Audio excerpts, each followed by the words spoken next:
On a brand new Thursday morning. Good morning, Africa, and welcome to Breakfast Central on News Central Television, where we have some of the biggest conversations across the continent and also across the world. Thank you so much for joining us. It's a Thursday.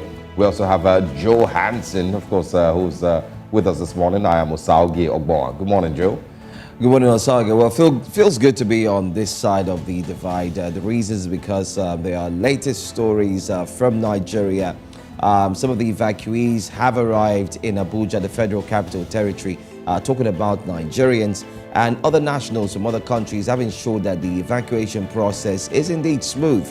And that's why we do have an update concerning that story. Also, there are updates concerning Kenya, where Raila Odinga is daring William Ruto to try and touch his salary, and he's going to see Pepe. Now, that's one story we'll take a look at. But in the meantime, welcome to all our viewers. Thank you so much for joining us. This is Breakfast Central, and as usual, it is loaded with all the stories concerning Africa, and I'm sure you're ready for it. Interesting, question to ask. And if I get to speak with some of the evacuees, I'd like to know what their plan is. Bring back in Nigeria, because I'm sure a lot of them didn't plan coming back to Nigeria so soon. So what's your plan now? Are you going to go back to your family house? Do you still have family in Nigeria? Do you have someone that you can stay with or live with in the interim until you can return to Sudan? Those are very, very important questions, because I know the federal government wouldn't necessarily make any further provisions for them post evacuation. Absolutely. I think one of the things that anybody would want to ask is, what's the way forward from now? And for them, it's going to be very tight. Nobody wants to be in that situation. Most importantly, Osalgi.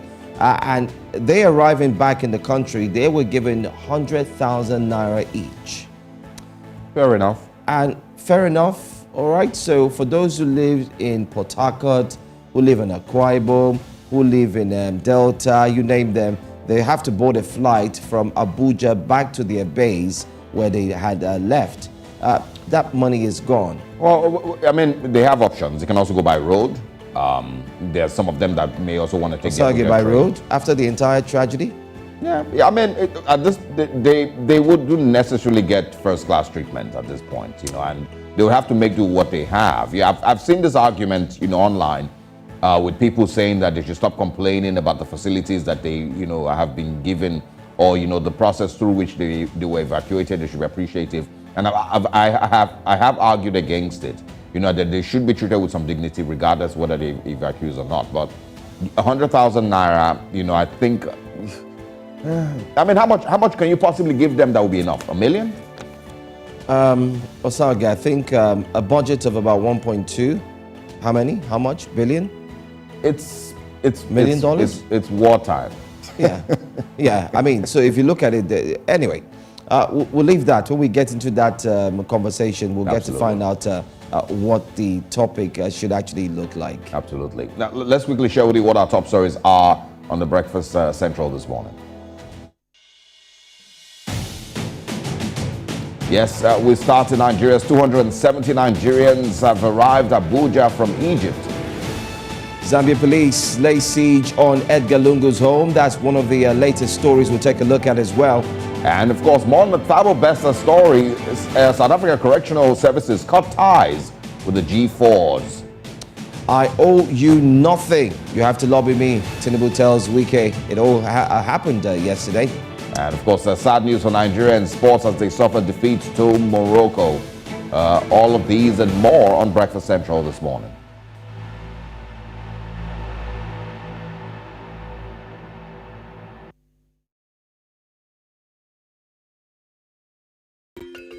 Africa is rising. Again, we hear our sounds echo on the other side. Afrobeat and Afropop reinvented, hip life brought back to life, new energy infused into Kwaito and Kwela. Africa is balling. Every stroke, every shot, every raise, we find our place at the top. Taking the helm of real power, new hopes for democracies. A breed of entrepreneurial tigers, audacious storytellers, and a promising generation raring to go. Truly, Africa is rising. And this is where the stories that define our continent live.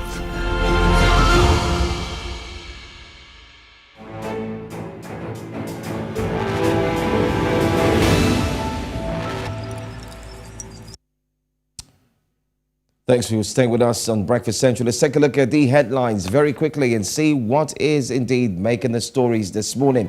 Let's begin in East Africa, where President William Ruto says there is a need for the international community to support Kenya, the Intergovernmental Authority on Development, IGAD, and the African Union, AU, in the ongoing diplomatic efforts to resolve the conflict in Sudan. Speaking at the State House in Nairobi on Wednesday during a meeting with Japan's Prime Minister Fumio Kishida, Ruto rallied the international community to support the peace efforts in Sudan. At the same time, Ruto said he discussed several developmental projects with Kishida, ranging from peace, security, climate change, and held a mutual commitment to uphold the rules-based international order.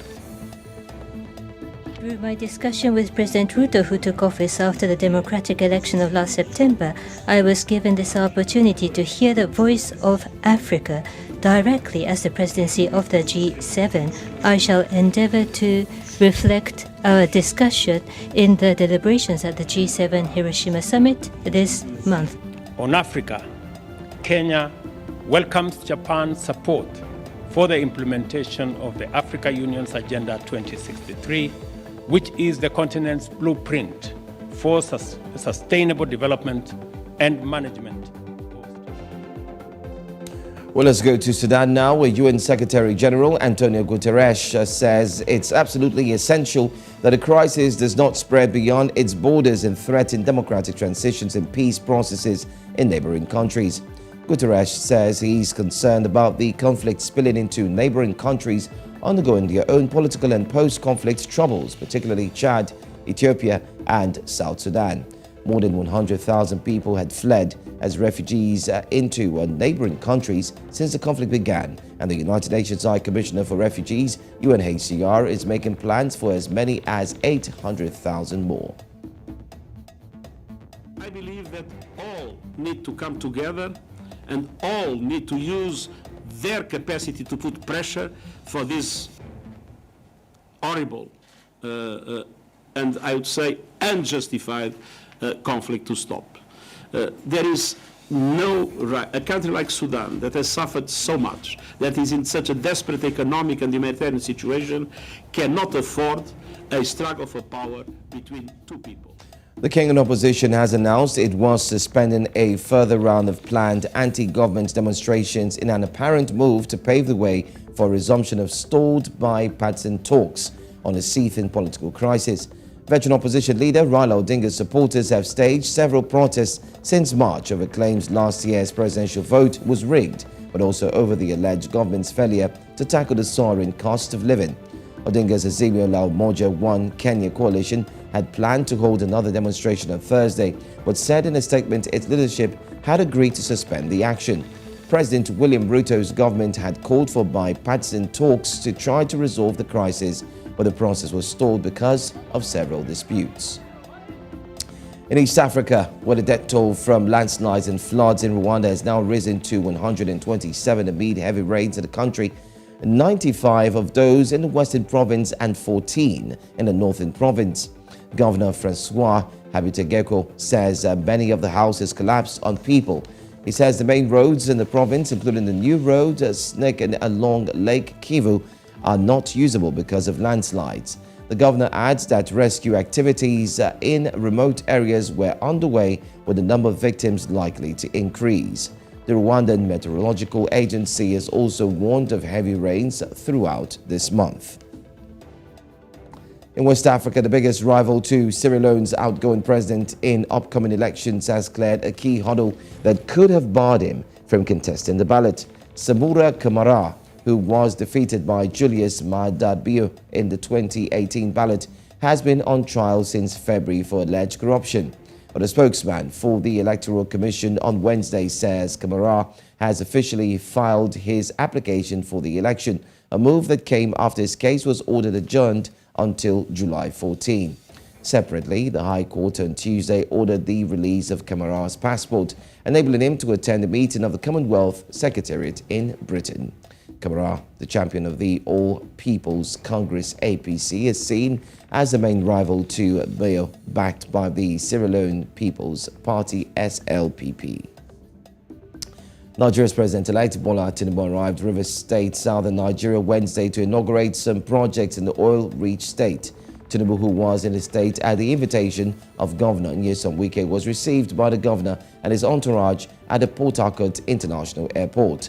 Wike's entourage included National and State Assembly members, local government chairmen, and government appointees. Supporters of the governor were also present to receive Tinubu as they were allowed into the tarmac area under strict security control. I am a very happy man. Happy because I went through a gruesome campaign, fought hard, beat myself, supported by many of you, and I won. Fair and square.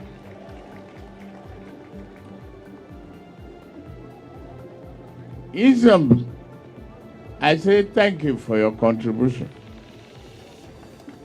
to my victory. I couldn't have done it without some structural support, as not describable in a plan. And that's all we have for you here and now for this hour on Breakfast Headlines until we come again at 8 a.m. West African time. In the meantime, it's back to Osage and taking a look at these stories. There's a lot of back and forth concerning William Ruto and Raila Odinga in Kenya.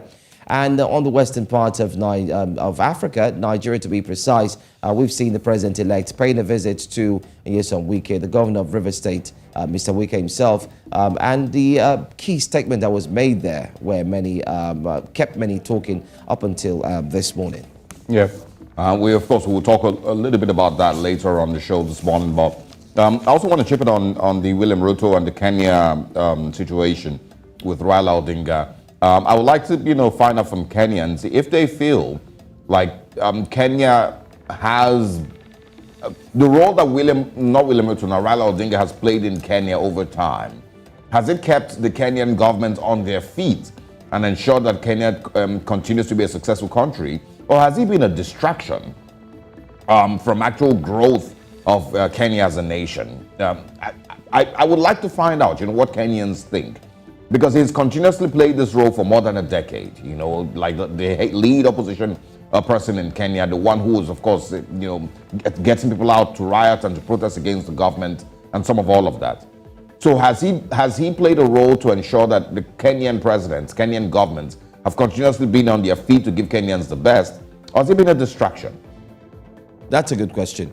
I think the Kenyans will be in the best position to handle that or to answer that question. Looking at, we can't really feel the economy as per se, but we can actually read about it, know about it, have our reporters talk about it. But it's good to feel the pulse of the Kenyans so that they can actually share with us what it feels like, especially when you have a Raila Odinga trying to intercept on their behalf. Absolutely. We would, of course, start our newspapers next with Kenya on the Daily Nation. But thanks very much, Joe. We'll see you again. All right. I'll be back to join you. All right. Stay with us this morning. We're starting the newspaper review and, of course, some of the major stories making headlines across the newspapers this morning. We're going to be starting in the eastern part of the continent in Kenya. That comes up right next.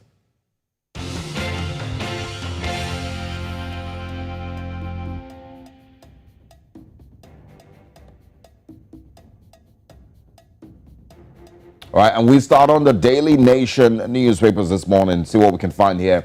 It says there, compromise move by warring groups give parliamentary talks a chance in the polls roll. Of course, it's titled Closing Ranks. Hope at last. Rival camps allied to President William Ruto and Azimio chief Raila Odinga yesterday struck a compromise on the bipartisan talks after Kenya Kwanzaa withdrew Jubilee's Adan Kenyan, Kinan, I beg your pardon, from the MPs committee, and the opposition side called off today's planned protest. The two sides also closed ranks on a proposal to amend the constitution and create the office of the leader of opposition. I've never heard of this. I have absolutely never heard of this, where there is an office of the leader of the opposition. And this is very interesting, and I'd like to hear what Kenyans really think. Very likely we're going to be having Darren Butler join us tomorrow, and we should, talk about this. The office of the leader of the opposition, and that is very likely or the office that Raila Odinga would be heading if this is approved. All right. State of the economy, new jobs dip, agriculture hit, and of course there's figures there showing performance of key economic sectors in 2022. Why plans to block Uhuru's pension is a tall order. And also on the Daily Nation this morning, Ruto unveils new funding model for universities. There'll be no fee increase, President assures parents and students. And these are the big ones on the Daily Nation. We, of course, are still in Kenya this morning. Going to be looking at what the Star newspaper has for us this morning. And now on the Star, it says here, Azimio dares Ruto on Uhuru, Raila perks. Odinga allies trash motion as illegal. Odinga allies, I beg your pardon, trash motion as illegal. Tell president's lieutenants to bring it on. Also calls for road safety as 6 BE secondary students are buried. It's a sad story. Also on the Star this morning, economic survey. High cost of living lowered value of 1,000 shillings to 550 shillings in 2022, says data. And also accountability, World Press Freedom Day. Media stakeholders mark annual Media Liberties Day. And I have not been informed about Uhuru rejection as Jubilee leader, says registrar. And I think there's an article there. It says Wycliffe Muga of journalists and politicians. That's the title of the article. You can find out more on it this morning. And these are the stories in Kenya this morning. All right, let's move on now. Let's go to Liberia and see what we do have there in Liberia. The front page there, well, front page, Africa ascertains that the Liberia Electricity Corporation, LEC, has failed to pay Cote d'Ivoire Energy and has been using more energy than contracted since Transco CLS-CG connection in December.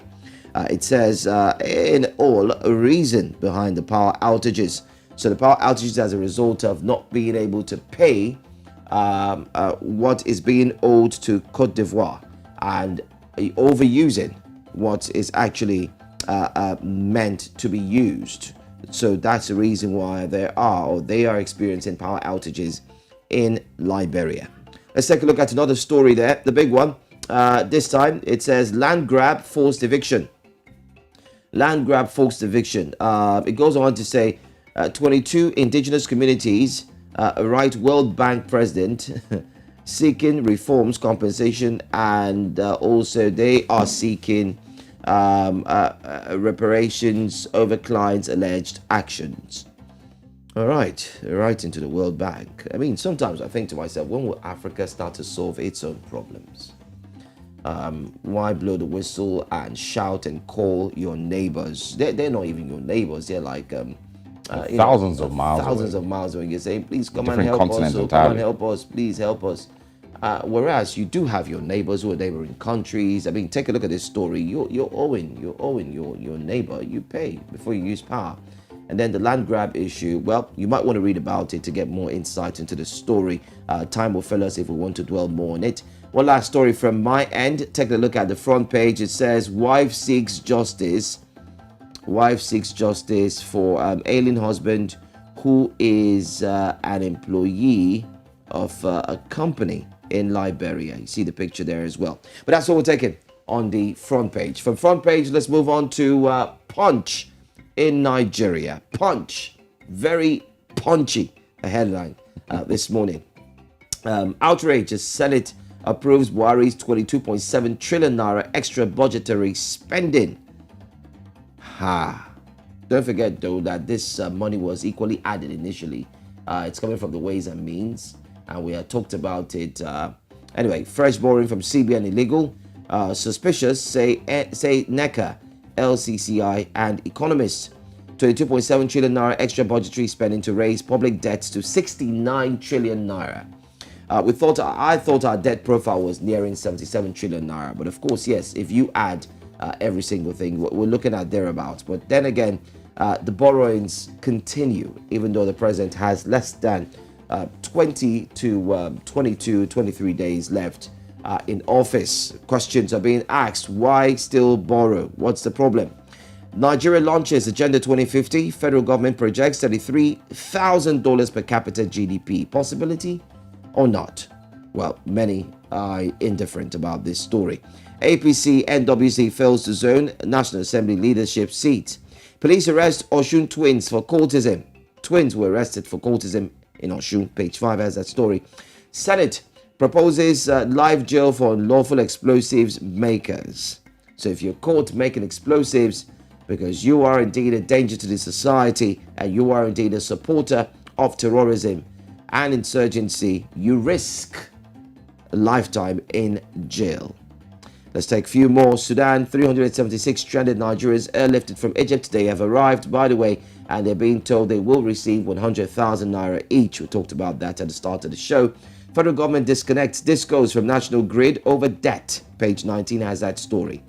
Still talking about power, debt, and the likes. And finally, strike. Resident doctors say federal government's threat is annoying. Do you think it is annoying, actually? Well, that's all we're going to take on the front pages of the papers on a Thursday morning. And we'll look forward to come back with more stories, especially on the front pages. That will be the second hour, 8 a.m. In the meantime, we'd like you to be part of Breakfast Central. So tweet us.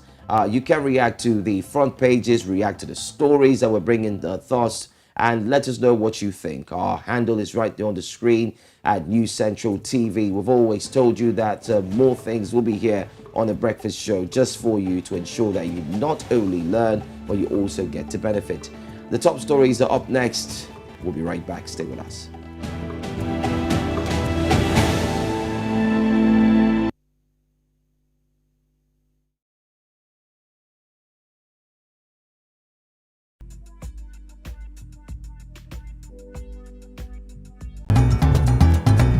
As reporters, we don't just gather news stories, we experience them daily. So join us on Report Desk Africa as we share these experiences and review the top African stories. Only on News Central. Send us iReport of happenings, authentic and verifiable updates around you. We want to see Africa through your eyes. Be an exclusive iReporter with News Central. Reach News Central iReport Desk on WhatsApp 234-912-004-2643 to report breaking news. You can also send via email to ireport@newscentral.africa. News Central, Africa first.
Just to watch a Breakfast Central here at News Central, it's time for us to go into our top stories. And our very first top story will take us to a certain part of Africa where we'd like to indeed focus on one of the biggest stories in Zimbabwe that's got to do with cholera. Now, in case you do not know, sometime in 2019, Ethiopia had the highest number of cholera patients back then, numbering to close to about 500 and something. And then later on, it was followed up by another country, which definitely is one that is not going to be talked about. This time, the director Harare City Health, Prosper Chonzi, has confirmed a cholera outbreak in the capital of Zimbabwe, with 21 suspected cases recorded. Now, Chonzi put residents on high alert, saying the outbreak had the potential to spread rapidly. Cholera outbreaks have been noted regionally, and Zimbabwe has so far recorded 588 cases. According to Chonzi, the cases are mainly coming from the western suburbs. A breakdown shows Budiriro has 4 of the confirmed cases, Glenview 3 has 2 of the confirmed, and 1 is from Mount Pleasant Heights. Of course, it's once again another health concern that the Zimbabwean government will need to deal with as quickly as possible. Cholera, of course, is pretty common, in the western part of the continent, it once again rebirths the conversation on clean water and clean cooking utensils, and public defecation is one thing that has still not been eliminated from the continent. But this is where we are. We will continue to shed light on this, and of course see if, and of course, let you know, if there's any improvement on the situation in Zimbabwe. Most definitely, and it's also a clarion call this morning to not just our viewers from Zimbabwe, but also the entire nationals in Zimbabwe, talking about the entire Zimbabweans, to ensure that they take very careful of their health. Take care of your health. Make sure that you wash your hands, keep them clean, because the figures we're starting to see now, if care is not taken, the fears for many is this could skyrocket. And if it does, then that means we'll be looking forward to see a higher numbers. We do recall in 2018, Tanzania had one of the highest cases of cholera, 33,000. About 33,421 people were indeed infected, and also had the highest number of mortality, the highest number of death, which led to about 500 plus persons who died. But in this case, we're taking a look at a figure that's possibly very low and should be kept at a minimal. And that's exactly what Zimbabwe is looking to do. And that's exactly what they're trying to put in clear perspective, to ensure that Zimbabweans are indeed very careful, especially watchful and mindful of their health. Absolutely. Now, moving away from Zimbabwe, the police in Zambia yesterday surrounded the home of former President Edgar Lungu and demanded they search the property as part of a corruption probe. A spokesman for Zambia's former ruling Patriotic Front party, Raphael Nakachinda, has said the police forcefully gained access to the Lusaka home of the former president, a move which he has described as not only unconstitutional, but criminal, as the country's laws gives immunity to the former president. Well, the move by the police comes 10 months after Zambia's anti-money laundering agency summoned former First Lady Esther Lungu over the ownership of 15 luxury flats in Lusaka. According to investigators, the apartments were ill-gotten gains, but the Lungus have denied any wrongdoing. Well, this morning, joining us from Lusaka is Chilofia Tayali. He is the President Economica and Equity Party in Zambia. It's so good to have you join us once again, especially this year. I don't think we've spoken in a long time, have we? Yes, thank you very much for bringing me to the program, and it has been a while. I really appreciate it. All right. Let's dig deep into these latest accusations. The police forcing their way into the home of the former president. What really are they looking for in terms of the anti-corruption cases, the bodies, and of course the luxury cars? What in mind do you think they're really looking for? Well, luckily, I was part of the event. Everything that was happening there, I witnessed it, and I must say that the story has two sides of it. There is the side of a genuine complaint, which was brought before the police. And of course, there is the political side of it. Of course, considering President Edgar Lungu as a former head of state. Now, what is the legal aspect of it? The legal aspect of it is that there is somebody who used to work for the family. This is the family of the former head of state. And this lady took advantage of some money that she was given, to handle. And this money was later used to buy properties, which includes 3 vehicles and a house. And apparently, other people are claiming those properties because the family of the former first lady, of the former president, got those properties which were bought using the money that was in the hands of this person. And she went and reported to the police to say, they have grabbed my properties. And the police went in now to get the properties that were gotten as proceeds of crime, if you like. So this is the case as it were. Money was lost, the properties were bought from the same money, and the former first lady got those properties which were bought using that money. But that person went and reported to the police, and the police came to the former head of state to search for those vehicles and the documents relating to a house which was bought.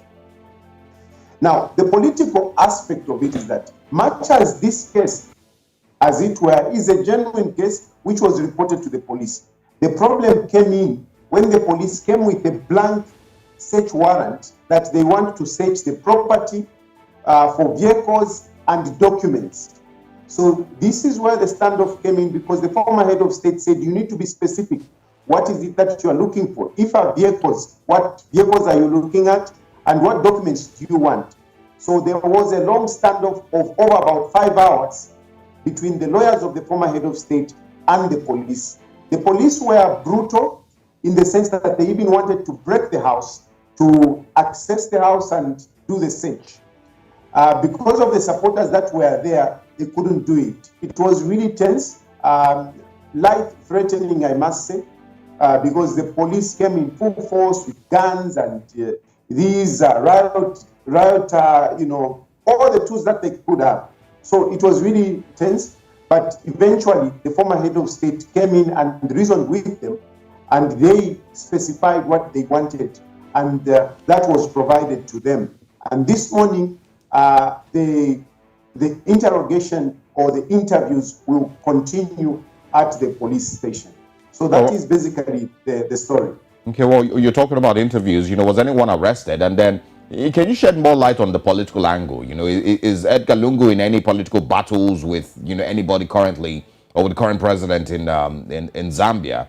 Are there certain angles to this that we may not be told, in the news? I'm struggling to hear because I myself, I was attacked in my house and there were gunshots shot. So my ears are kind of blocked. Oh, so sorry about that. Yeah, I'm asking once again about the political angles to this. Is former President Edgar Lungu in any political, battles with anyone that may have prompted this search? Because from the way it's described, it's more than meets the eye. So is there any political battle with former President Edgar Lungu and the current president in Zambia? Yeah, absolutely. It's more than meets the eye. I must really emphasize that it's more than meets the eye. Though I have not really gotten exactly what you're saying, but I think there is a problem between the current president and the former president. It's like, I was in power. When you were in power, you did A, B, C, D. And now I'm in power. So, the president is also flexing his muscle, President Hakainde Hichilema. So whatever is going on is beyond, the fight against corruption. It is more political, and the tiff that is between the former head of state and the current president, and also the fear, because the former head of state has been kind of seen in public, and it is making the current president uncomfortable. He feels that he wants to come back in power. He wants to contest 2026 general elections. And he has categorically said that I will not allow him to contest. I will not allow him to come back. So anything that has to do with the former head of state, the current president is trying to use that for his political motives. All right. Well, a lot of critics have also said that the government, of course, led by Hakainde Hichilema, is actually targeting other political party members. But let's take a look at what the former president said. Edgar Lungu, he called the attack, let's put it that way, into his home without a very credible and acceptable search warrant as abusive, unconstitutional. He also went ahead to claim or make statements such as that such things shouldn't take place. Let's ask very quickly, do you think that there should be a right for even former presidents to be searched, especially when there are cases of such nature that we see? Yes, look, if you look at the law, at the moment, the former head of state has immunity, and though he's out of power, he's not a person that you can easily run over or conduct a search. There must be some procedures that have to be followed. So the police cannot just wake up early in the morning and come before the former head of state and say, we want to get in. There is that legal, he enjoys immunity at the moment. So that what was done really is subject of constitutional review. And I agree that there is an abuse as well, because the former head of state did not refuse access to his house. All he asked was that, can you tell me specifically what you want? Unfortunately, they could not provide that. Instead, they just wanted to be forceful. They even started breaking the gate.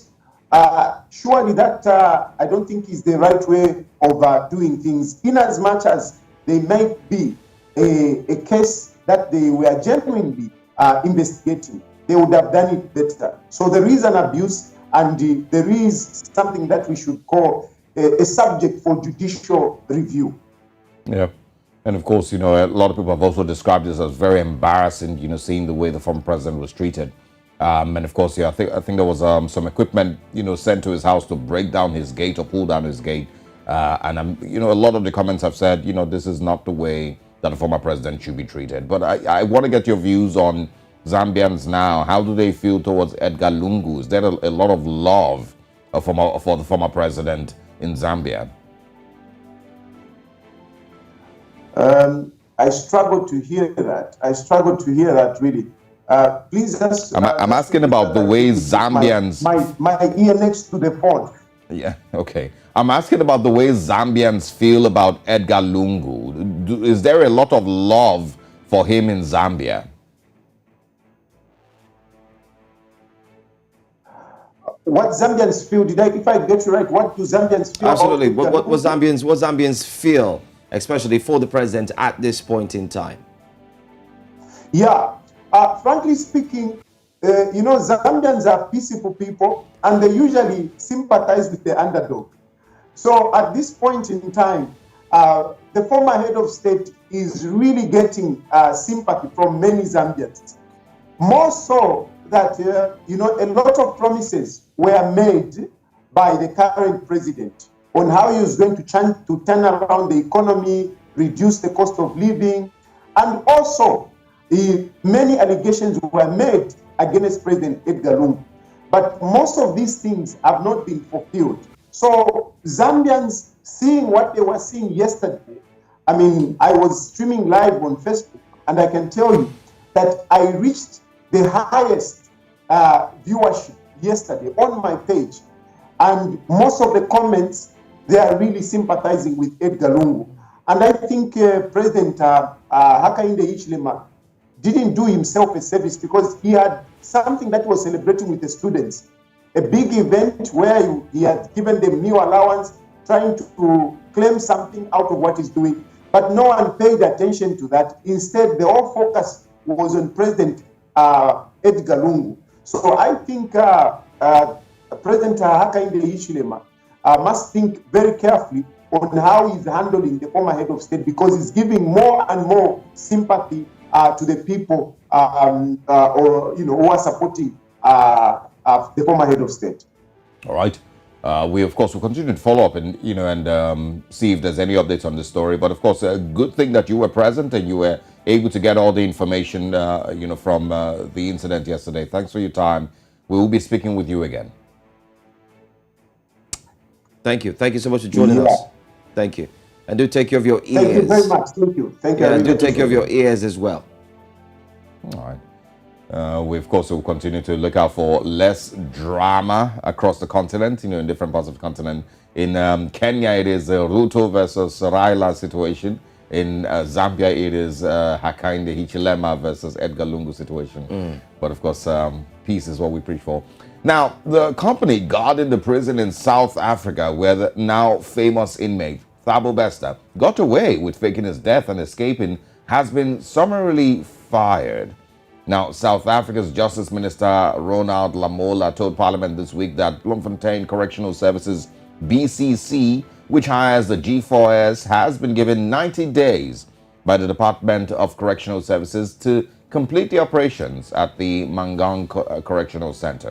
Well, the public-private partnership would end following the escape of Bester, a convicted murderer and rapist.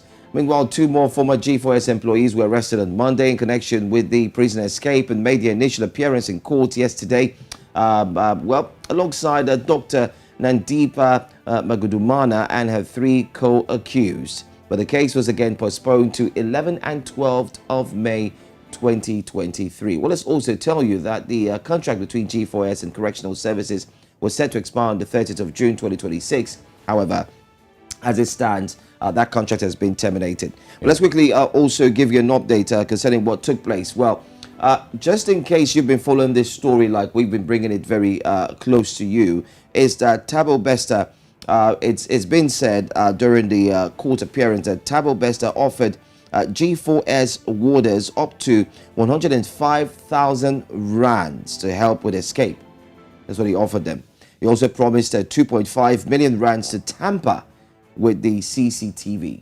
Yeah. So he made all these offers. Well, the NPS revealed how much was offered in bribes to help Thabo Bester escape from prison. Bester allegedly offered G4S guards between 1,100 and also 105,000 rands, while CCTV operators were promised 2.5 million rands. The bail application was postponed, just as we've told you. And Dr. Nandipa Magudumana and the co-accused did appear before the magistrate's court on Wednesday. And then, of course, it will be until 11th and 12th of May when they will actually meet again. It's been adjourned until then. I totally enjoy how everyone who's connected to the story is being roped in. The G4S. No one is left out. The doctor's father, Thabo Bester, everybody who's connected to it, everybody has been roped in. And when crimes like this happen, you get to it at least gives an opportunity to clean up the system. That's right. That's right. That's exactly what they're doing. And terminating the contract even before it expires is one. That's why they say there must be actions. I mean, like they say in science, for every action, there's a reaction as well, and this is a reactional way to actually deal with situations like this. I hear the family of Katlego, the man whose body was used to replace it. I hear they also suing G4S. So we'll see where this leads. Thank you very much, of course, for staying with us so far. We have a lot more of these very interesting conversations across the continent coming your way. But of course, now let's go to the world of sports to see what's going on over there. Stay with us.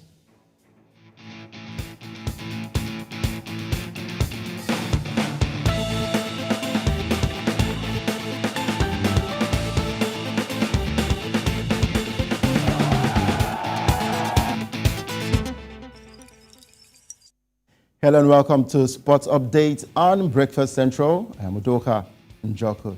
Let's start off with the Under-17 Africa Cup of Nations tournament happening in Algeria. Morocco's Atlas Cubs defeated the Golden Eaglets of Nigeria by a lone goal to qualify for the quarterfinals of the ongoing tournament. Abdel Hamidi Mali scored just 75 seconds into the tie, and his strike was enough to guarantee Morocco a second win and a quarterfinal placement. The Group B clash saw Nigeria pin Morocco into their own half, but the North Africans stuck to their tactical defensive shape, adding numbers at the edge of the box to block any efforts from Nigeria. Now Nigeria have 3 points from 2 games and will play South Africa in their final group match, which will determine their fate in the competition. And for South Africa, they sit in 3rd position after defeating Zambia by 3 goals to 2. And looking at the group now, we see Morocco on top, with Nigeria coming 2nd, and of course South Africa 3rd, and Zambia no point at all in the 4th place. And the game to go down today will be between Cameroon and Mali. That is a Group C encounter. From there, let's go straight to Egypt, as Egyptian Premier League side Pyramids FC goalkeeper Sharif Ekrami has been suspended for 2 months for failing a doping test. And this was revealed by the disciplinary committee of the Confederation of African Football on Wednesday. The former international goalkeeper tested positive for a banned substance after Pyramid FC's match against Moroccan side Asfar in the Confederation Cup in Cairo on the 12th of February. During the hearing, the 39-year-old said he received the drug for burning fat under the supervision of the team doctor, and they did not know that it contained a banned substance. Now, Pyramids FC were eliminated from the Confederation Cup after losing 2-1 on aggregates to South African side Marumo Gallants earlier this week. Ekrami, a long-serving Al Ali player, joined Pyramids FC on November 2020 and will be available for selection after his ban ends on the 28th of May. Straight to the English Premier League now, Erling Haaland set a new Premier League goal-scoring record as Manchester City reclaimed top spot with a comfortable 3-0 win over West Ham. Now, the Norwegian scored his league goal number 35, surpassing the previous best mark held by Andy Cole and Alan Shearer on the 70 minutes as the City eased to victory at the Etihad Stadium on Wednesday. Nathan Ake got the first goal for Manchester City. Haaland and substitute Phil Foden scored the 2nd and 3rd to put the treble-chasing champions a point above Arsenal at the summit. And with a game in hand, they seem to be cruising towards a 5th title in 6 years. The victory once again was claimed without the dynamism of Kevin De Bruyne through injury, and it was City's 1,000th goal in all competitions under Guardiola. And City celebrated Haaland's achievement by giving him a guard of honor as after the final whistle. And the other game that was played last night was Liverpool defeating Fulham by a goal to 0. And today, the only fixture in the English Premier League will be between Brighton and Manchester United. Away to Italy now, Atalanta defeated Spezia by 3 goals to 2. Juventus defeated Lecce by 2 goals to 1. And it was a 3-all draw between Salernitana and Fiorentina as Sampdoria lost at home to Torino 2-0. And AC Milan played a 1-all draw with Cremonese by that's the one that happened over there in the home of AC Milan. And for Lazio beating Sassuolo by 2 goals to 0. And that victory means that Victor Osimhen's Napoli will not celebrate until today if they get a victory in their own game. The other game saw Monza and Roma playing out a 1-all draw, while it was a 6-0 thumping of Verona away from home by Inter Milan. And today, Empoli will take on Bologna, and Udinese will welcome the champions-elect in the Italia Serie A. And if Napoli wins that one, they will be crowned champions after so many years. And for Victor Osimhen, was banging the goals over there in Italy. Now let's go straight to basketball, as the 16-time Angolan basketball champions Petro de Luanda became the first now conference team to qualify for the BAL playoffs after beating Guinea's Seydou Legacy Athletic Club, that is a SLAC. That game ended 95 to 78 points on Wednesday. The first half was quite competitive between both sides as Slack fought to boost their chances of qualifying, but then second half was a totally different ball game as Petro dominated all through, leading by as many as 25 points. Now, 5 Petro players scored 11 points or more, including former Los Angeles Lakers player Atta Mayok, who came off the bench to contribute 15 points, 7 rebounds, 2 assists, and 2 block shots. In the night's other game, Mozambique's CFV Beira edged Cape Town Tigers 82-76 in the Southern African Derby to boost their chances of qualifying. And today there will be no games until tomorrow, the 5th of May. Now let's look at the games that went down in the NBA playoffs. I mean, interesting matchup it was for the game 1 between Golden State Warriors and LA Lakers. It is 1-0 in favor of the State Warriors. And for Boston Celtics, they defeated Philadelphia 76ers 119-115. And in the series, it is 1-1 between both clubs. And remember, Joel Embiid is this year's NBA Most Valuable Player. Wrapping up with the world of tennis now, British number 1, Emma Raducanu, will miss the French Open and the Wimbledon while she recovers from hand and ankle surgery for the next few months. She posted a photo of herself in a hospital bed with her right hand bandaged after a minor procedure, saying I was having one on the left too. Now, the 20-year-old has been hampered by a series of injuries since her stunning 2021 US Open victory. She is set to drop out of the top 100 in the world rankings next week and is likely to be replaced by Jodie Burrage as a British number 1 in the coming weeks. That's quite a sad one for Emma Raducanu right there, but of course we wish her the best of recovery and hoping that she gets back to playing tennis pretty soon. And that's a wrap on Sports Updates on Breakfast Central. I am Udoka Njoku. Good morning, struggling Chelsea fan, Joe. And Pasari, good morning. That was nice. That was a good one. That was a really good one. I had to do that. I mean, if Arsenal had not defeated Chelsea, I'm sure Joe would have had something to say to you. So Joe, it will be fine. Everything will be good at the end of the day. Kai, look at my life. That was a really good one, man. But let me ask, who do you think is going to mess it up first, Manchester City or Arsenal? Because, you know, it feels like every time they play, one person goes back on top and then the other person plays and goes back on top. Yeah. You know, Man City, of course, still has the advantage, but, you know, who do you think is going to mess it up first?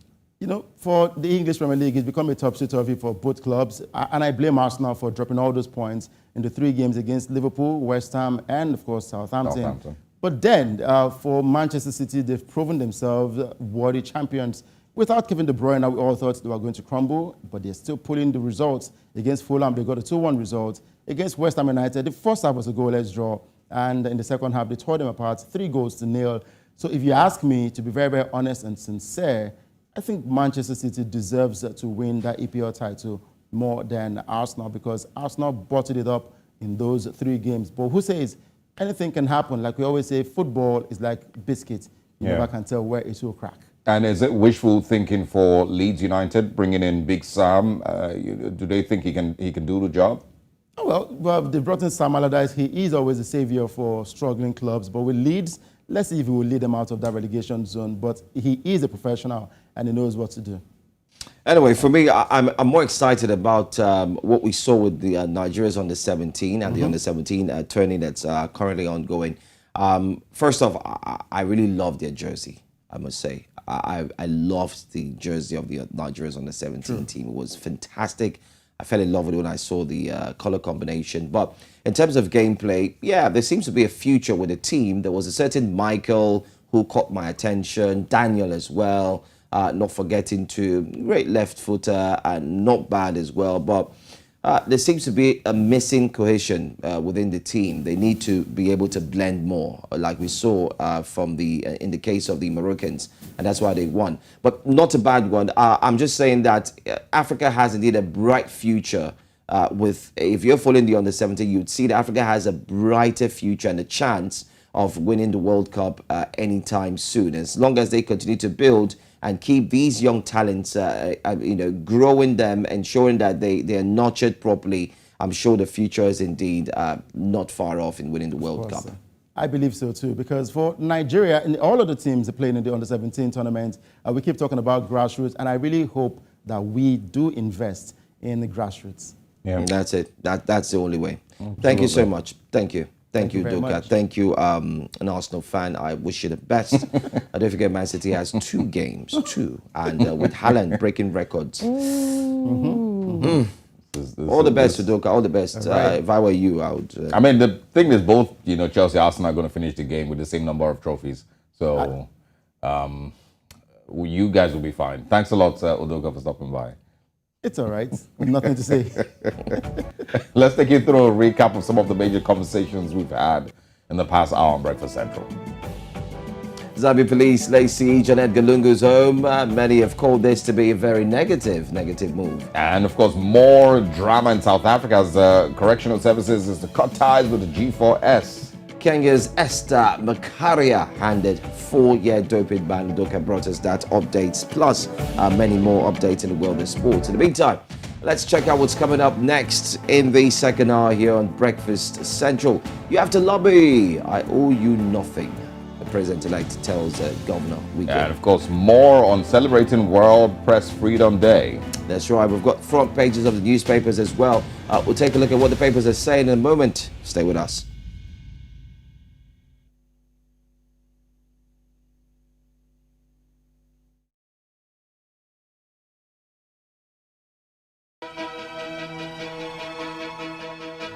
Opinions are free, facts are sacred, but truth is universal. How, in practical terms, can we, for instance, de-escalate the tension? President must see himself as the President of the Federal Republic. On Digi 360, we give you a complete dose of everything. I hardly believe what politicians say in this part of the world. A new Nigeria is possible, a future is possible. We delve into the issues, dissect it so that you can understand it. Use it to take action. Digi 360, dissecting the issues.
We're back with the breakfast headlines this morning for the 8 a.m. West African time. Well, let's begin in West Africa right away, where the biggest rival to Sierra Leone's outgoing president in upcoming elections has cleared a key hurdle that could have barred him from contesting the ballot. Samura Kamara, who was defeated by Julius Maada Bio in the 2018 ballot, has been on trial since February for alleged corruption. But a spokesman for the Electoral Commission on Wednesday says Kamara has officially filed his application for the election, a move that came after his case was ordered adjourned until July 14. Separately, the High Court on Tuesday ordered the release of Kamara's passport, enabling him to attend a meeting of the Commonwealth Secretariat in Britain. Kamara, the champion of the All People's Congress APC, is seen as the main rival to Bio, backed by the Sierra Leone People's Party SLPP. Let's also tell you that the first batch of Nigerian evacuees from Sudan arrived at the Nnamdi Azikiwe International Airport, Abuja, from Aswan, Egypt. They arrived to the country at about 11:35 p.m. on Wednesday night aboard an Air Peace airline. There were 270 persons. 4 coordinating agencies, which include Nigeria's National Emergency Agency, Nigeria's Diaspora Commission, Nigeria's Ministries of Foreign Affairs, and Nigeria's Humanitarian Affairs, handled the evacuation. Still staying in Nigeria, Nigeria's President-elect Bola Tinubu arrived in Rivers State, southern Nigeria, Wednesday to inaugurate some projects in the oil-rich state. Tinubu, who was in a state at the invitation of Governor Nyesom Wike, was received by the governor and his entourage at the Port Harcourt International Airport. Wike's entourage included National and State Assembly members, local government chairmen, and government appointees. Supporters of the governor were also present to receive Tinubu as they were allowed into the tarmac under strict security control. I'm a very happy man. Happy because I went through a gruesome campaign,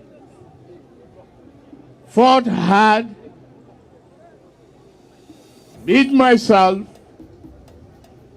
supported by many of you, and I won.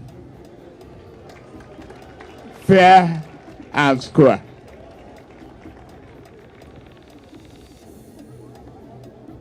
Ism, I say thank you for your contribution to my victory. I couldn't have done it without some structural support, as not describable in a flyover. Well, let's go now to East Africa, where the following stories are indeed emanating: that the discovery and, of course, the relief aid has been stolen. The World Food Programme and USAID have suspended food deliveries in Tigray, northern Ethiopia. Samantha Power, USAID administrator, stated that food shipments had been diverted and sold on the local market.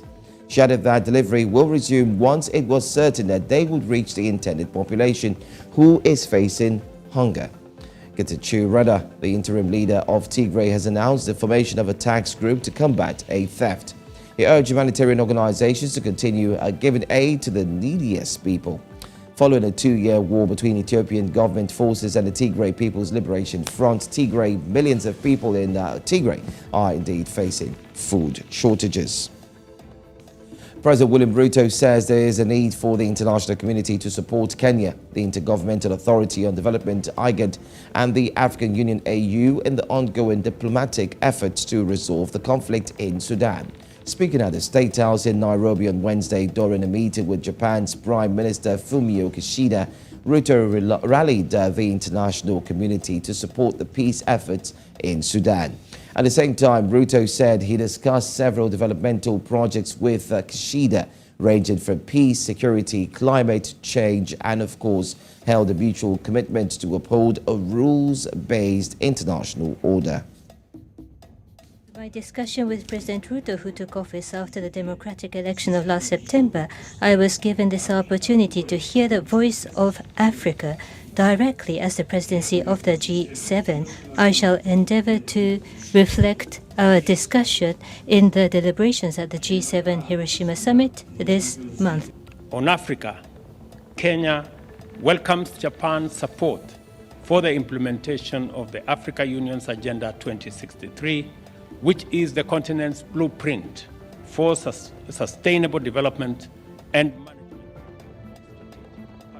Let's go to Sudan. UN Secretary General Antonio Guterres says it's absolutely essential that the crisis does not spread beyond its borders and threaten democratic transitions and peace processes in neighboring countries.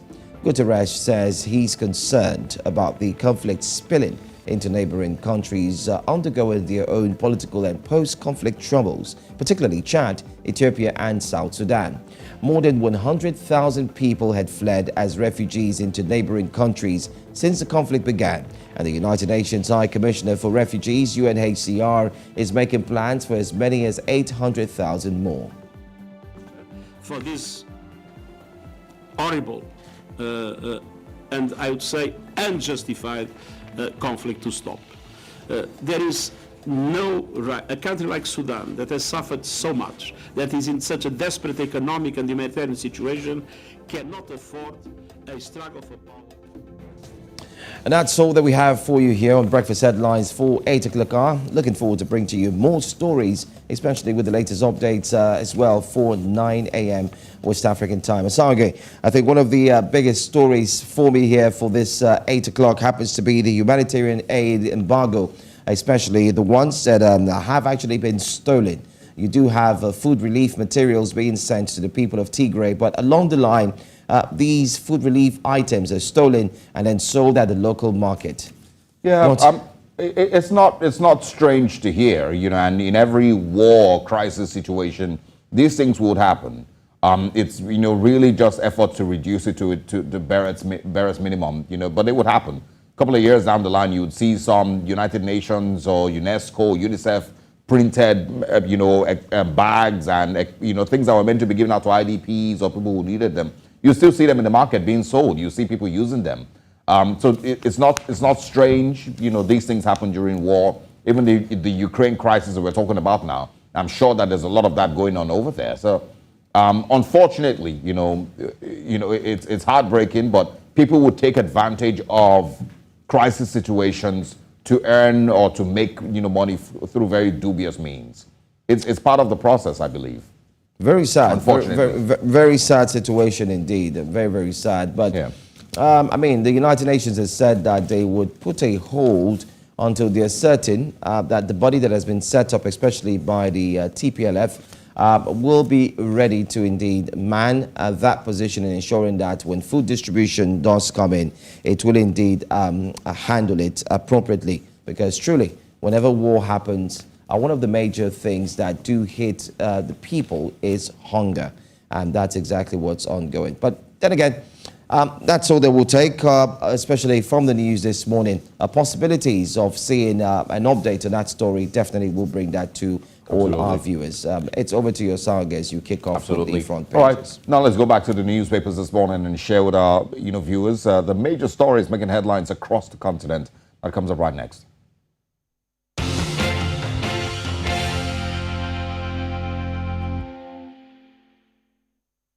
We begin on the Guardian newspapers this morning and share with you what the big ones there are. It says Nigeria to spend the next 40 years repaying controversial 23.72 trillion naira CBN overdrafts. Very, very interesting and very, very, I might want to call it sexy news. The next 40 years, yes, for Nigeria. Project refund, I owe you nothing, Tinubu tells Wike. And also National Assembly leadership, Tinubu defers zoning decision after May 29th. Remember, he's still president-elect. And of course, we Nigerians, of course, is still in anticipation of the tribunal and seeing where it leads and see how that turns out. Corrupt officials sabotaging passport issuance, Eric Bishola alleges. And also Nasima, CPPE lament worsening state of economy. We could also find here, Senate cannot stop demolition at Lagos airport, says the federal government. Police officers, families to vacate 25 barracks for renovation. Final story on The Guardian this morning. Despite probes, official corruption, undermining building control enforcements.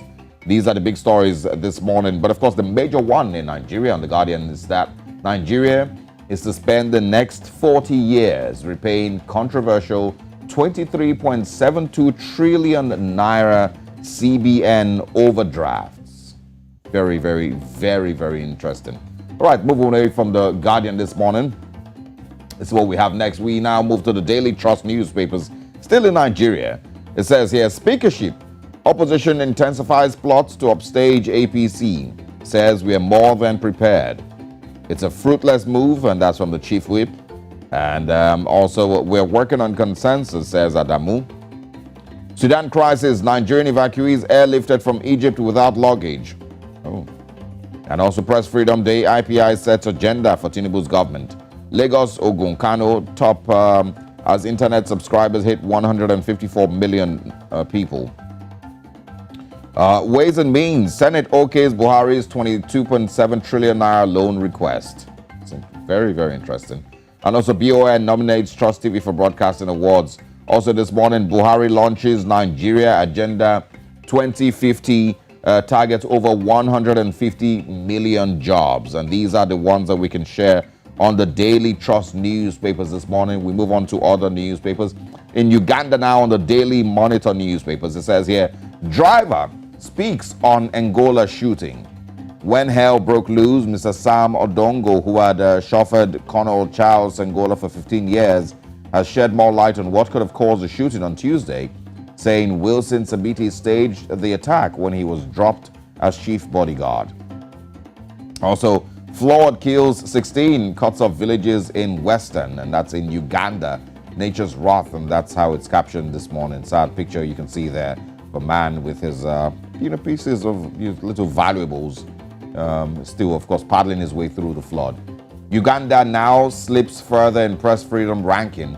We spoke about that yesterday, and of course, from the Amnesty International report, the eastern and I think southern part of the continent, were troubled regions with regards press freedom.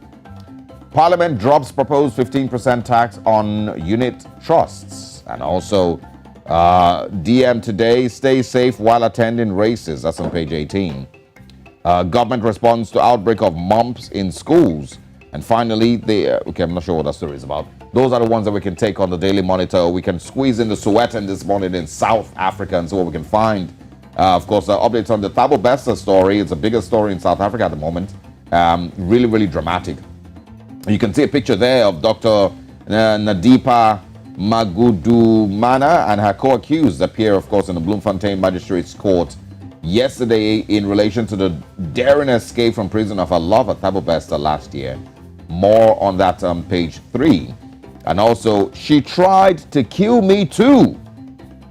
A woman arrested for faking her husband's death for issuance of, faking her husband's death for insurance. Also alleged to be behind the Panga attack on her stepfather. Also on the Sowetan this morning, couple to appear in court for the murder of a man believed to be Lerato Malangu's ex-lover. The Sowetan South African stories are always very, very fascinating, I'll tell you. We can also find here Reserve Bank flashes new money. That's on page 7. Driver's license machine breaks again on page 3. And also Squatter Camp bows out after 27 years. That's on page 3. That's in entertainment, I believe. These are the stories that we can find this morning on the Sowetan. And of course, all the stories that we can share at this time on, of course, the newspapers. We have more newspapers for you coming your way. Second half, actually tomorrow. Not in the second half or third half. The third half of Breakfast Central. Maybe extra time. Maybe you had when we do extra added time for breakfast extra time. All right, these are the stories that we can share. We have, of course, our top stories coming up next. We have very interesting conversations here in Nigeria and a few other places for you right next. Stay with us.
Welcome once again to Breakfast Central. Nigeria's president-elect Asiwaju Bola Tinubu yesterday told the governor of Rivers State, Nyesom Wike, that he owed him nothing, but that he has to lobby him to get anything from him. Tinubu made the assertion in Port Harcourt, the state capital, during the inauguration of the Rumokota flyover, while responding to a request by Governor Wike, who asked for refunds on the federal projects undertaken by the states of the Federation, particularly Rivers State.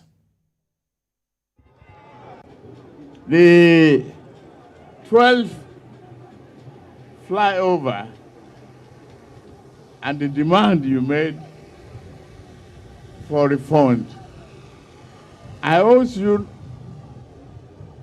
you nothing.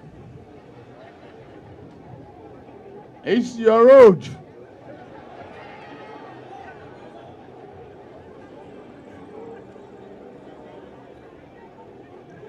You can chuckle me and make a demand. You are the one living on this road. I commend your effort. You have to lobby me to collect.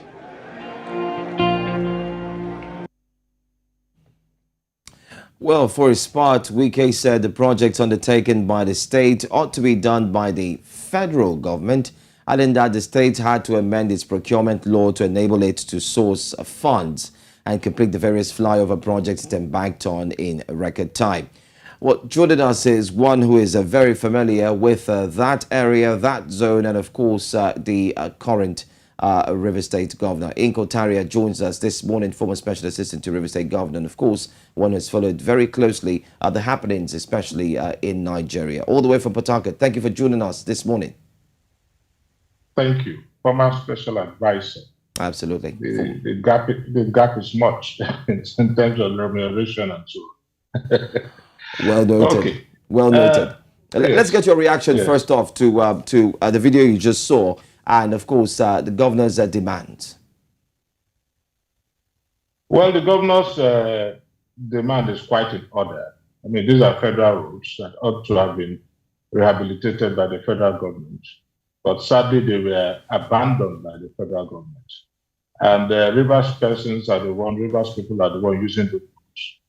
As far as the ordinary Rivers man is concerned, if the road is bad, it's a deplorable state, they blame the governor. Most of them do not really appreciate the fact that you have roads that are supposed to be undertaken by local government, some state government, and then federal government. Most of them are not aware of this fact. As far as they are concerned, the governor did not live up to his expectations should those roads be abandoned. So, like the governor rightly said, these are roads that are being used by Rivers people. And so he was compelled to not just carry out maintenance work, but also build more flyovers to ease movement, because the traffic jam in Rivers State was quite terrible. But having said that, I think what the governor meant, or what the president-elect meant, was that, the governor has bragged because of the super injunction he gave during the elections. What do you mean by super injunction?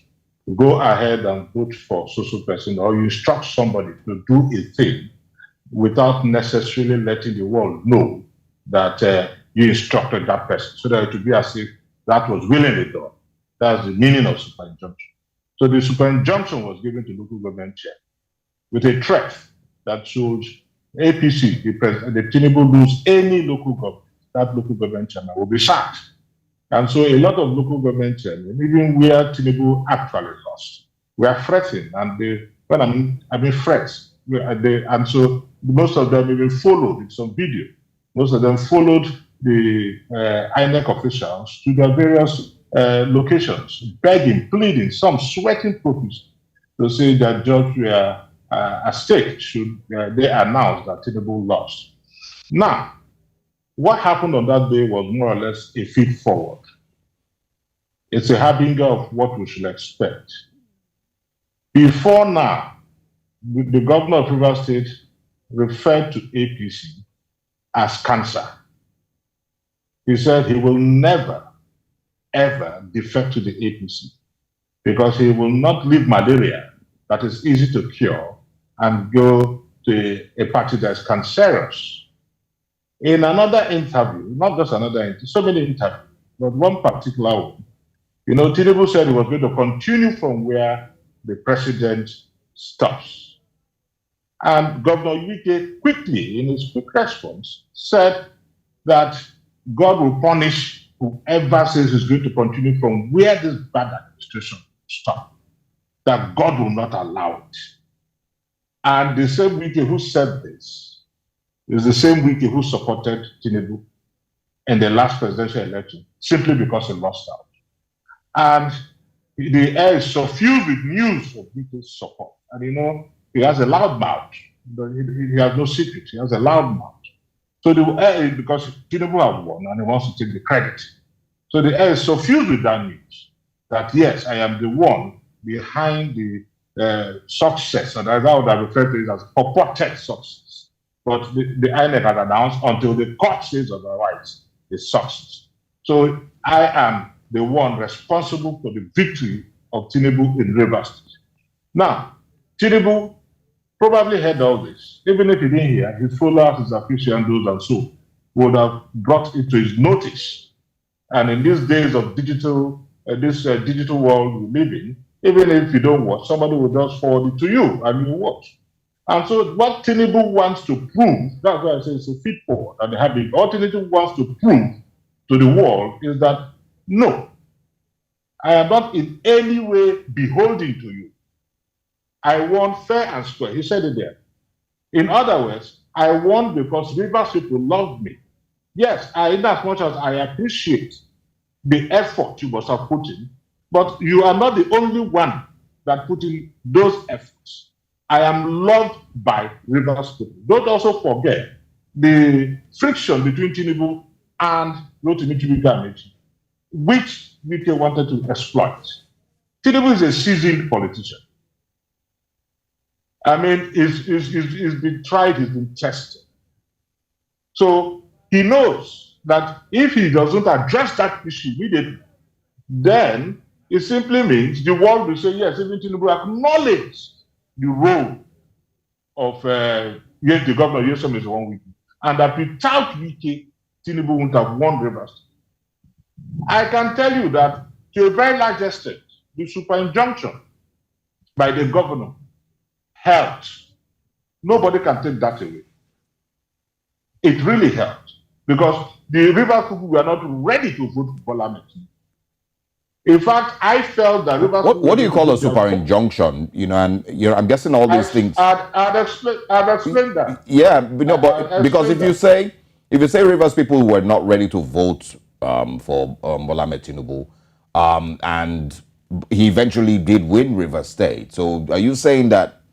I was just going into that now. Okay. I said, bet for the fact that INEC had announced, and I said purported. I said all this.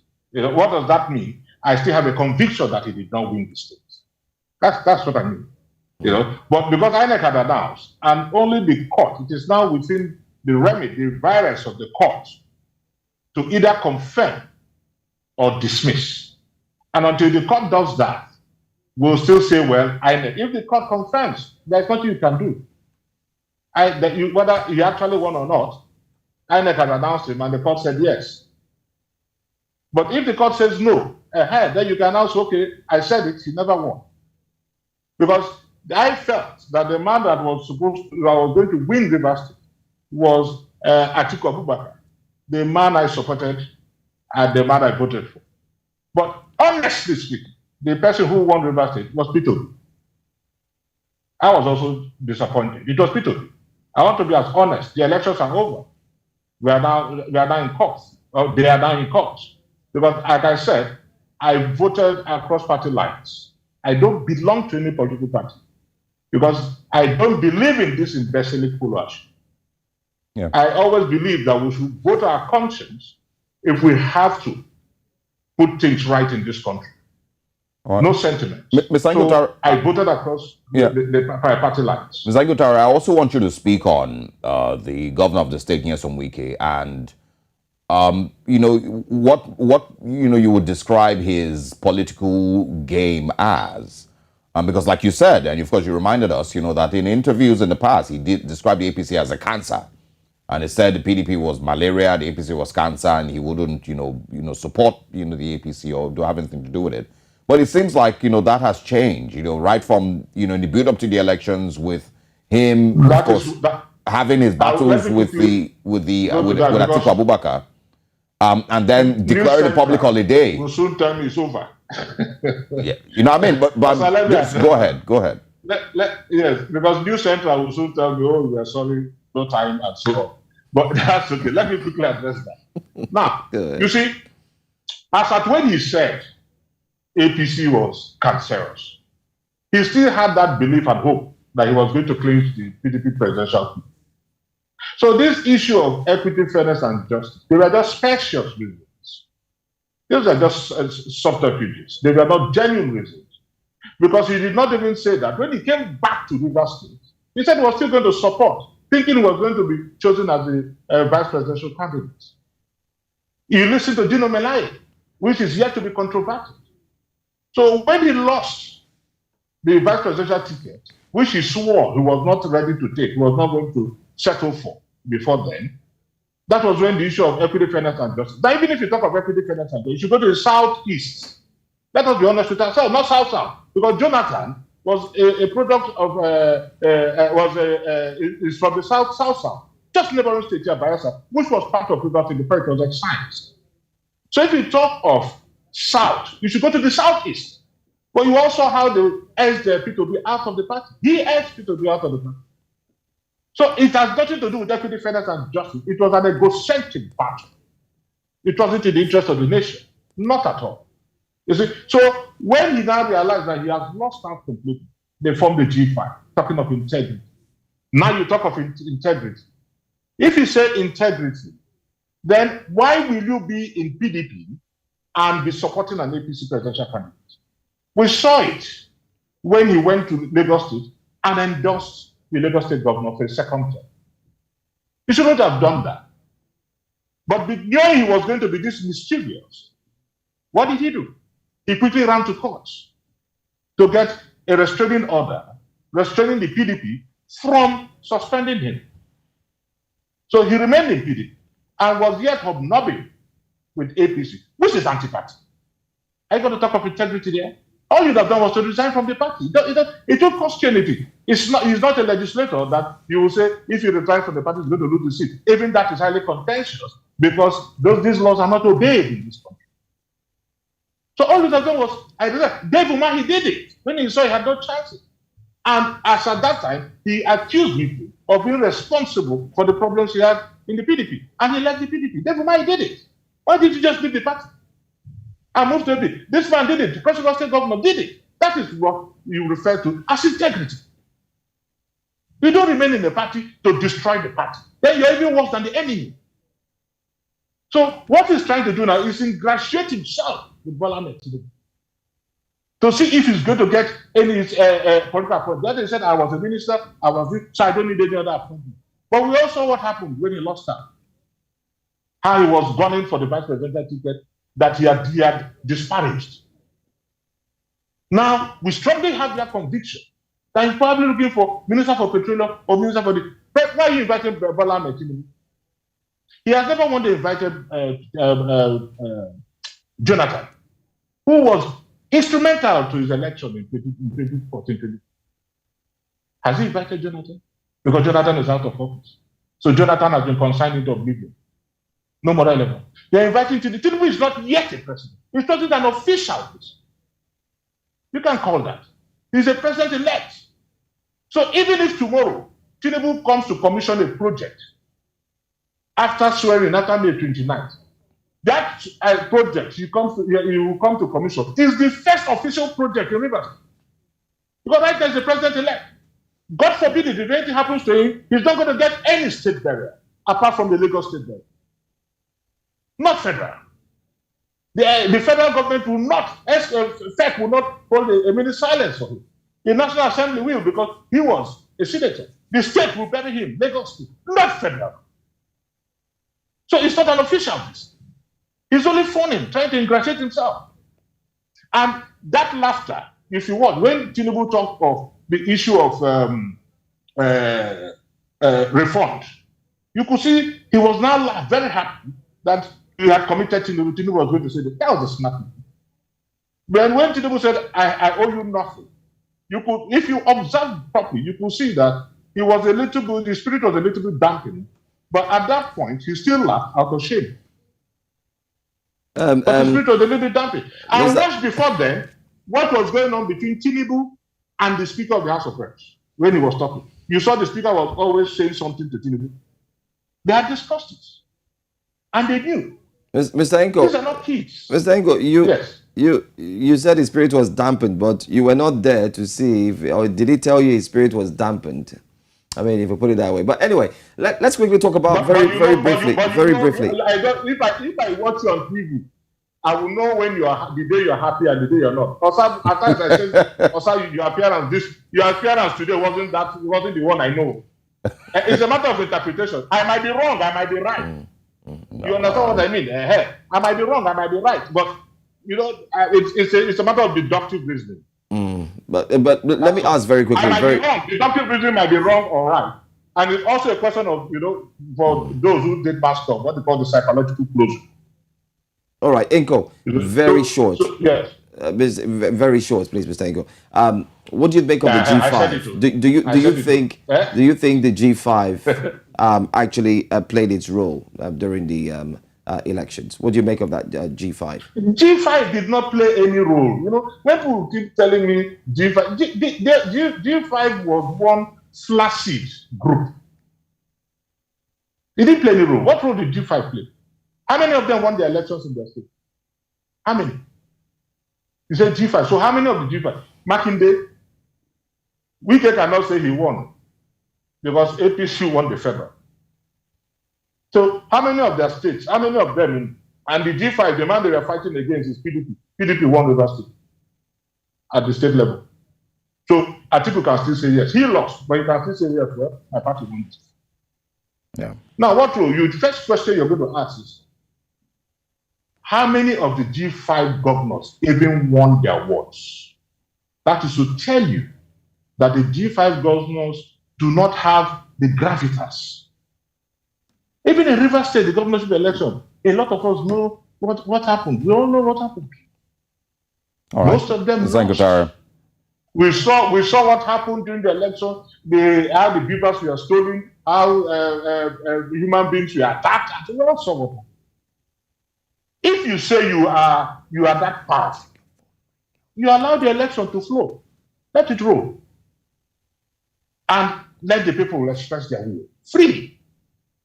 Then you can say yes. But most of them didn't have that followers. That gravitas wasn't there. They were just making mouths. Most of them lost their words. So of what effect is the G5? Or was the G5? That's no effect. As far as I'm concerned, this is my opinion. No effect.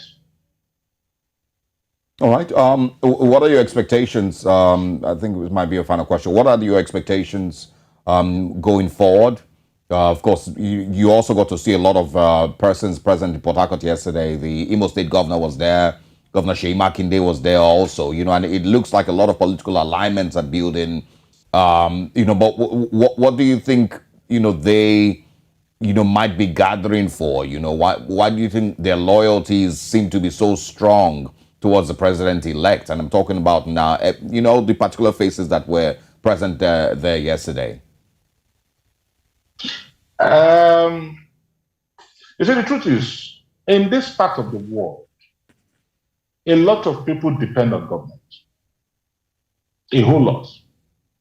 And that is why you see everybody trying to please Mr. President or the president-elect.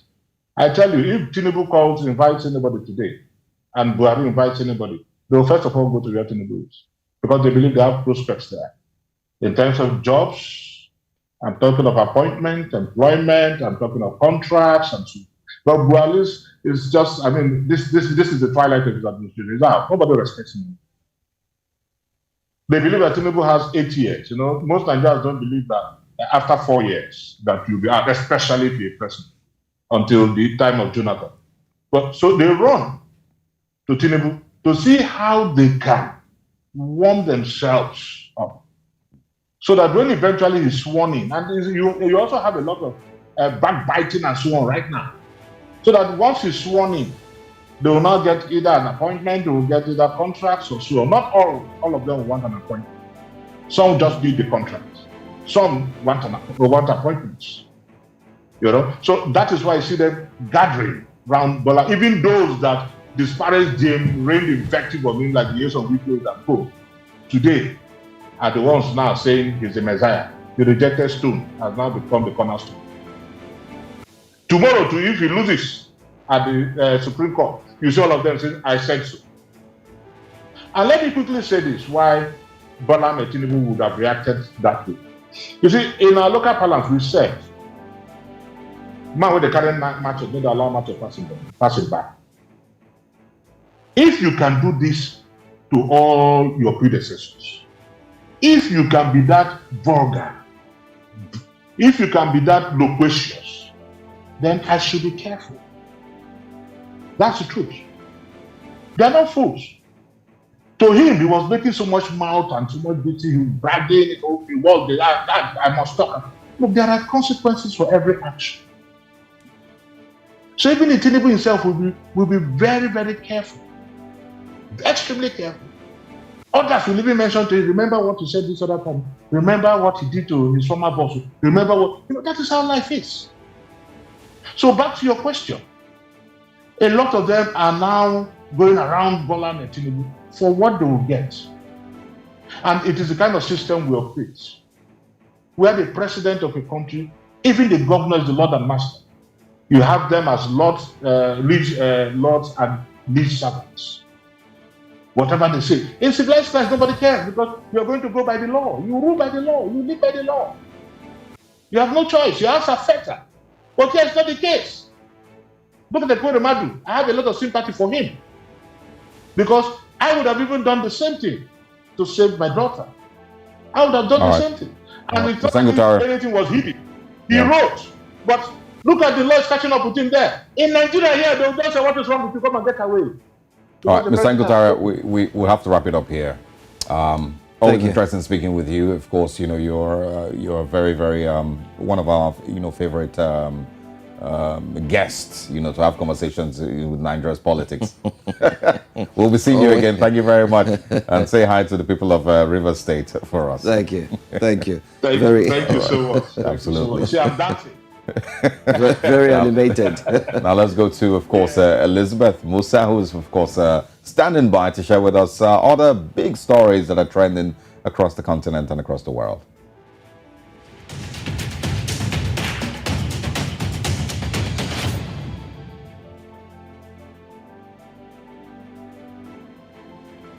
Very well, welcome to Trend Wave now. The high-profile divorce of Bona Mugabe, the daughter of Zimbabwe's ex-president Robert Mugabe, has revealed that the late ruler's family owned at least 21 commercial farms and vast tracts of land in the capital, Harare. This is after Bona's husband made a list of the properties owned by Bona. Mugabe's daughter, Bona Mugabe, filed for divorce against her husband, Simbarashe Chikore, in March in 2023, citing irreconcilable differences as reasons for the divorce. She also is demanding the custody of their 3 children alongside the payment of $2,700 monthly for each child until they reach the age of 18. Now, responding to this divorce, Simbarashe has listed several matrimonial properties that should be shared if the divorce is granted. They are this: 21 farms, more than 25 upmarket residential properties, cash, companies and movable properties worth millions of dollars. Now, Mr. Chikore claims that the listed property is only a drop in the ocean compared to what Bona Mugabe owned. Of course, you can see it scrolling on your screen, all the properties that she owned. And this is just, according to Chikore, just a drop in the ocean. Now, let's recall that the couple tied the knot on March 1, 2014 in a lavish ceremony that was attended by several African heads of state and government, and it was also broadcasted live by the country's state broadcaster. Now, this story is making the headlines in Zimbabwe's social media space. More people are baffled about how Bona was able to acquire all of these assets, just being the daughter of the ex-president. Now, let's take a look at how people are reacting to this story. Hopewell Chinono says many Zimbabweans were shocked today with the amount of land owned by Bona Mugabe in Borodale. This is how land has been stolen from Zimbabweans by ZANU-PF corrupt politicians. The government requests land from council, then it is transferred to ZANU-PF corrupt politicians. More reactions to this story. Derek goes on to say, but I don't see Chikore getting anything that the wife would want to give up unless her relationship with the current government is shaky. And even at that, they might take what they want for themselves. Shaking my head, it's like crying to the ref, but the ref is employed and paid by the other team. Brilliant remark there. Tadi Wanashe says, Zimbabweans learn fast from Haibo, 100%. Few weeks ago, it was Hakim the legend. Of course, we know the story of Hakim, which was trending. This week, we got Zimba the trending. Who is the best gold digger here? More reactions to this story. Mfano says, I have tweeted repeatedly that how can Bona Mugabe, who has never worked in her entire life, afford 200,000 million house currently under construction? And that's just some of the comments we can take on this story. I must say it's really, really interesting to see the story. But let's move to a sad incident coming out of Egypt, where a mother allegedly hacked a 5-year-old son, Yusuf, to death with a machete at their home in Egypt before boiling and eating part of his head. Now, this woman named Hannah, who is 29 years old, was arrested by police after Yusuf's horrified uncle found the little boy's body parts in buckets at the family home in the village of Abu Shalabi. This woman has confessed to the police upon her arrest that she had eaten part of her son's head because she wanted him to, quote, stay together with her. Now, security sources said in statements to several Egyptian newspapers that the mother has separated from her husband 3 years ago and she lived alone with her child in her own house. Soon after this incident, she claimed to the police in Fakos, northern Egypt, that she did not intend to kill her son and claimed that she is suffering from a mental health condition which led her to commit this heinous act. As a result, she is scheduled to undergo a mental health evaluation as part of the ongoing investigation. Now, this is quite a sad incident, but we'll see how people are reacting to this one on social media.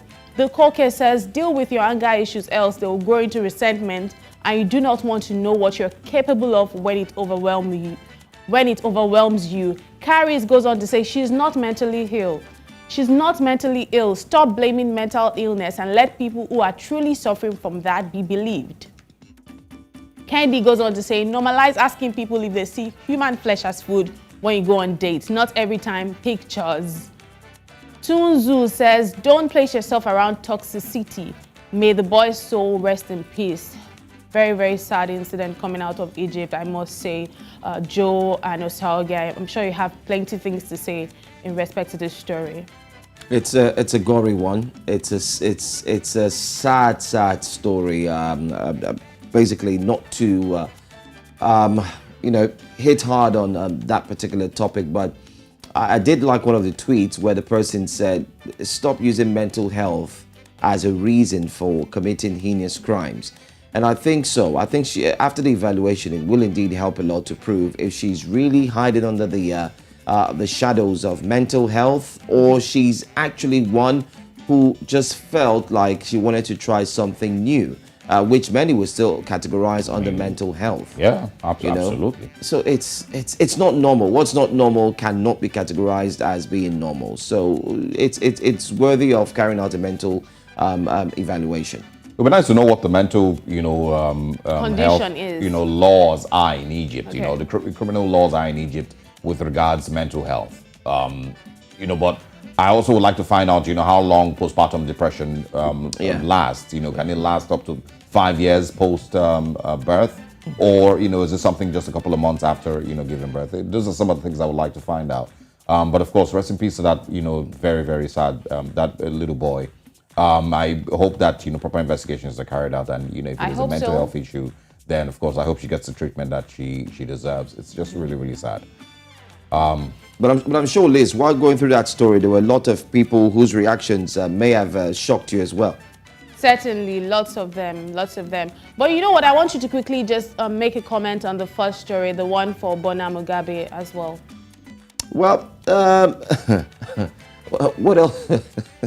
What else would I say? I think one of the tweets did it for me. I don't know if we could put up that tweet, either the first or the second tweet that also spoke deeply to that story. I always like to go by the tweets to see what they say, if they actually encompass and also highlight some of the key stories as well. This one said, yes, many Zimbabweans were shocked today with the amount of land owned by Bona Mugabe in Borodale, I beg your pardon. This is how land has been stolen from Zimbabweans by ZANU-PF corrupt politicians and the likes. When I read this story, Liz, something came to my mind, which I want to share with you as well and also our viewers. It had to do with one of our top stories in the first hour, Sawage, which had to do with Edgar Lungu and his wife, 15 luxury cars. And now you're also talking about, so I think it's... And another person that bought a house in London for $11 million, pounds. And look, it's just the fact that she has never worked for one day and then this is happening. All right. That's where we're going. Sawage was just highlighting one again, the one from Bloomberg, you know, and then Edgar Lungu. And then you also had, so if you take a look at Africa, it seems to be a problem.